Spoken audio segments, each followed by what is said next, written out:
Fan gràcies, doncs. Vale, el següent és l'Eric Baquer, que ens parlarà dels canvis en les comunitats de macròfits al llarg de 3 dècades, amb especial referència als estalls del parc natural. M'hauré d'espavilar, no? No, anem un quart d'hora tard, i ja està. Tindreu 15 minutets. Tu tens el mateix temps. Sí.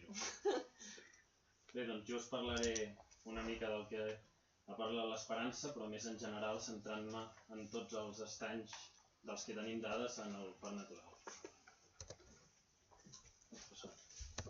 Bé, ja hem parlat bastant dels estanys d'alta muntanya i del seu interès ecològic, però remarcar una mica el caràcter aquest de sentinelles del canvi global, el fet de que, per alguna sèrie de característiques intrínseques que tenen, són estanys on es poden veure canvis molt subtils que serien pràcticament imperceptibles en altres ecosistemes.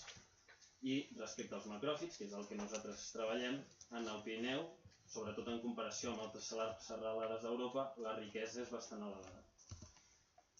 Bé, aquestes comunitats, com us ha dit l'Esperança, les porten estudiant des de finals dels 80 i se sap bastant bé quins són els factors que determinen la presència de les diferents espècies i la seva distribució arreu del Pirineu.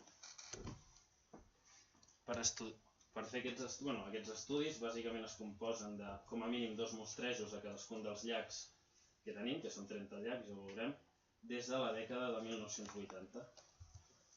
I el que es fa, bàsicament, és el Quique, que és el Quique Ballesteros, ecòleg del CEAP. Bàsicament el que feia es ficava al llac, valorava quina era una regió on la vegetació pogués ser representativa de la resta de les comunitats de la resta del llac i feia uns inventaris avaluant la cobertura de cadascuna de les espècies en un transecte, anant des del litoral fins al punt més profund del llac, en el cas que fossin estanys soms i estiguessin completament vegetats, o anant fins allà on desapareixien les comunitats de macròfits. Bé, aquests són els 30 estanys amb els quals hem fet comparacions, i aquests 8 són els que tenim dins del parc natural. Aquest és Marimanya, Garrabea, Rosari i els del Cir de Romedo. Bé, aquest gràfic el que intenta mostrar és els diferents estanys en funció de la seva composició, és a dir, de les espècies que estan a cada llac, i les situa en el pla en funció de quines espècies estiguin a cada llac.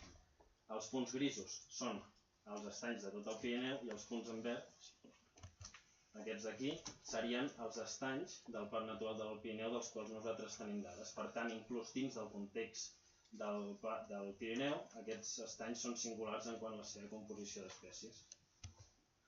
I són singulars bàsicament perquè, com ha dit l'Esperança, presenten Isoetes creusensis i també presenten molses submergides que en dues espècies o en dos grups són indicadors de condicions d'oligotròfia. Bé, quan valorem els canvis, aquí seria el mateix, però les fletxes indicarien el canvi també en funció dels canvis en la composició i estructura de les comunitats. El que veiem és que, en general, tot i que no hi ha una tendència claríssima a tot el Pirineu, sí que existeix una tendència generalitzada, una tendència molt important, cap a una major predominància de gnatopotàmids, que aquests dos són dos exemples, el ranunculus d'abans i Potamogeton alpinus, és a dir, espècies que es veuen molt més afavorides en condicions més eutròfiques. En canvi, amb una excepció, que és aquesta fletxa d'aquí verda que segueix la línia de la resta del Pirineu, que és el Rosari d'Arro del que parla l'Esperança, els estanys del parc natural no canvien de la mateixa manera, sinó que sembla que hi ha una major predominància d'una espècie de molses i d'Isoetes creusensis. Bé, els CAP, perquè veieu una mica més aquests canvis en detall, anem a veure els del Rosari d'Arro, que és el que parla l'Esperança, no en parlarem. El Garrabea, aquí cau Asperganium angustifolium, una mica subulària, l'Isoetes equinosporus manté, i creix Isoetes creusensis. Aquest seria Aspergani, amb fulles surants, que és el que cau en aquest sistema, i creix Isoetes creusensis. En aquest, que és l'estany Marimanya de baix, aquí només tenim una comunitat monoespecífica d'Isoetes creusensis que s'expandeix inclús arribant pràcticament a duplicar la seva cobertura en aquests últims 35 anys. I passem als del Cir de Romedo. Tenim Aguiló de baix i Aguiló de dalt i Aguiló de baix, que són estanys en els quals els canvis més importants és que desapareixen les esfagnes, creixen els isoets i també desapareix una altra espècie de molsa, en el cas de l'aguiló del mig, que és Calilon stramineo, i apareix i s'expandeix notablement Wenstorfia exanulata. També desapareixen l'espargani i Zoetes equinospora.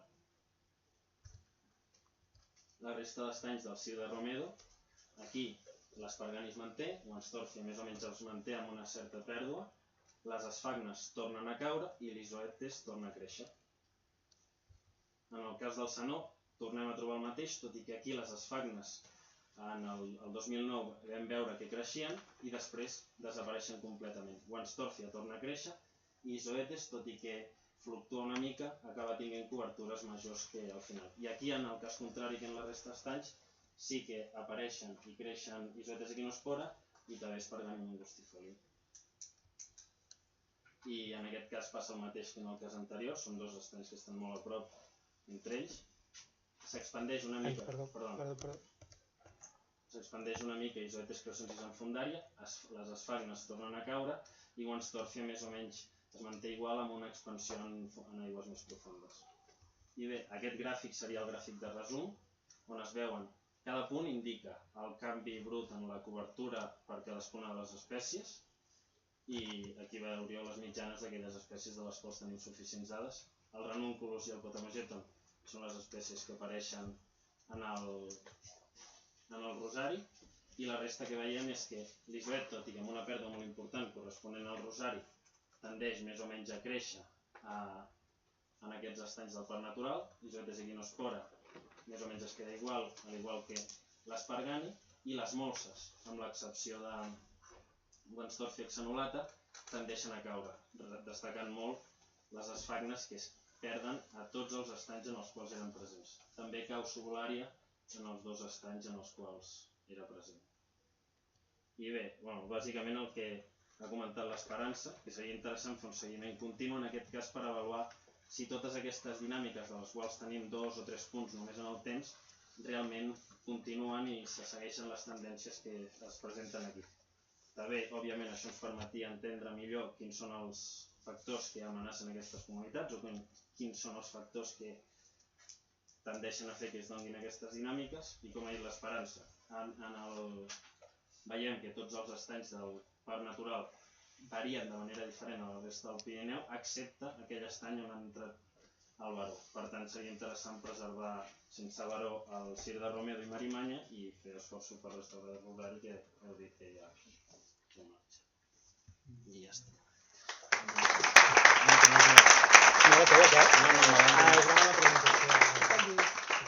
Una cosa, el cel de Linz no té efectes en Romedo? No ho hem mirat. És algú... No ho veiem clar. No es veu clar. Sí, no... Amb les truites... No afecta els d'Espanya. Sí, no, explica-ho a l'Espanya. Sí, les esfagnes, com deia l'Esperança, hi ha aquestes tendències a nivell regional que està incrementant la conductivitat, l'alcalinitat i el pH i són espècies molt adaptades a medis extremadament àcids. A més, les molses, en termes generals, són espècies molt sensibles, especialment les esfagnes una altra vegada, i per tant creiem que canvis mínims en la conductivitat podrien ser els que estiguessin darrere de la seva reversibilitat. Hi ha una pregunta allà, és guai si respectem com una mica el torn. Vale, digue'm. No, era també preguntar sobre aquests canvis, ens dèieu que són els factors que estan fent aquests canvis en les espagnes i per què funcionen de forma inversa per Wenstorfia. No ho sabem. Sabem que Wenstorfia està millor adaptada a entorns amb més impacte antropogènic i tot i ser d'aigües àcides també no és tan extrema com el cas de les esfagnes. Per tant, en una situació que potser desafavoreix a les esfagnes, la Wenstorfia pot competir millor amb ella. Però no està claríssim. Més preguntes? Sí, jo voldria fer una pregunta, però una mica a tots els que han parlat. No, especialment a tu. Nosaltres en els Flors de Rialba ens vam trobar un estany, que no me'n recordo el nom, amb Eulènia sanguínia i amb Verònica Vicabunga. Llavors la meva pregunta és molt senzilla.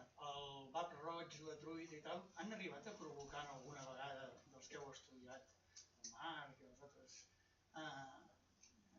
aquesta flora. Jo he vist Eulena, has dit, no? L'eulena sanguínia. Jo l'he vist Vull dir, alguna vegada se us han posat vermells els llacs? Sí, pujar al muntanyó sense que hi hagi roig necessàriament. Sí, allà se n'hi Al fa muntanyó? molta. Pujant, no, les basses aquelles, Sí. pujant. Em sembla que és més una resposta a l'atròfia del bestiar. Sí. Sí. Quan hi ha molt poca És aigua, més passa aviat al les bestiar. vaques per allà i fan el que han de fer, deixen allò fertilitzat. Sí, però clar, sí. I llavors tens el volum d'allà, el del cas del muntanyó, cada any passa. O la bassa aquella, no? La bassa de... Però en canvi, La Pudó, la bassa Pudó. però amb el bar roig i tot això no pot passar. Bueno, no ho hem vist mai. Sol ser... És probable que no sigui. Sí, clar, tu tens 10 centímetres d'aigua i tens una vaca i una bassa petita així, l'impacte d'aquella vaca en aquella bassa és brutal. Que és temporal i allò... Clar. Però un estany, en principi, esperem que no s'arribin a aquests nivells perquè seria espectacular. Hi ha fotos d'estanys grans vermells. Sí, però hi ha diverses espècies i diversos grups d'algues. No, d'eulena sanguínia. Alguna pregunta més? Vale, doncs, gràcies.